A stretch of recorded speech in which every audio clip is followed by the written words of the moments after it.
ዛሬ ስለ ሁለት ተፈጥሯዊ ዘይቶች እናወራለን። እነሱም የካስተርና የኮኮናት ዘይት ናቸው። ብዙዎቻችን እነዚህ ዘይቶች ቤት ውስጥ ቢኖሩም ሁሉንም ጥቅሞቻቸውንና በትክክል እንዴት መጠቀም እንዳለብን ላናውቅ እንችላለን። በዚህ ቪዲዮ ውስጥ ለፈጣን ፀጉር እድገት፣ ለሚያንጸባርቅ ቆዳ እና ለተለያዩ የጤና ጥቅሞች የሚረዱ 15 አስገራሚ መንገዶችን በዝርዝር አሳያቸዋለሁ። እስከ መጨረሻው ተከታተሉኝ። ፀጉራችሁንና ቆዳችሁን የምትቀይሩበት ሚስጥር ትማራላችሁ። አንደኛ፣ ለፀጉር እንክብካቤ ወይም ሄር ኬር፣ የፀጉር እድገትን ለማፋጠን። ካስተር ኦይል፣ የካስተር ዘይት የደም ዝውውርን ስለሚጨምር ፀጉር በፍጥነትና በብዛት እንዲያድግ ይረዳልናል። ሁለተኛ፣ ለጥልቅ እርጥበት ወይም ዲፕ ኮንዲሽኒንግ፣ ሁለቱን ዘይቶች በመቀላቀል ፀጉርን መቀባትና ለ30 ደቂቃ ቆይቶ መታጠብ ፀጉርን እጅግ በጣም ያለሰልስልናል። ሶስተኛ፣ ፎሮፎርን ለመከላከል የኮኮናት ዘይት ጸረ ባክቴሪያ ባህሪ ስላለው የራስ ቆዳን ድርቀትን፣ ፎሮፎርን ለማስወገድ ይረዳልናል።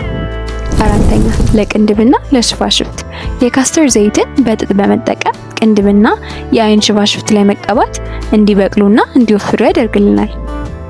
አምስተኛ፣ የፀጉር መሰንጠቅን ለመከላከል የኮኮናት ዘይትን በፀጉር ጫፎች ላይ መቀባት ፀጉር እንዳይሰነጣጠቅ ይከላከልልናል።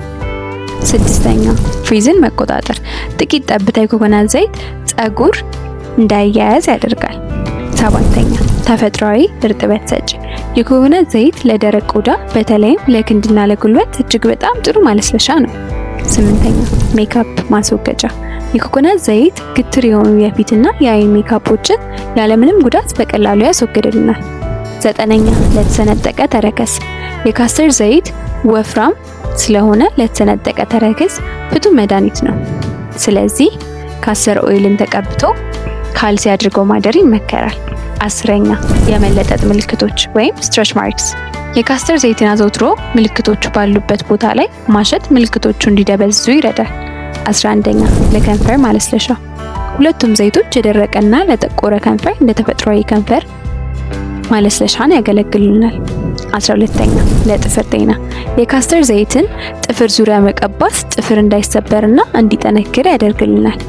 13ኛ፣ ለቁስል ማዳኛ የኮኮናት ዘይት ቁስልን ለመፈወስ እና ባክቴሪያን ለመከላከል አቅም አለው።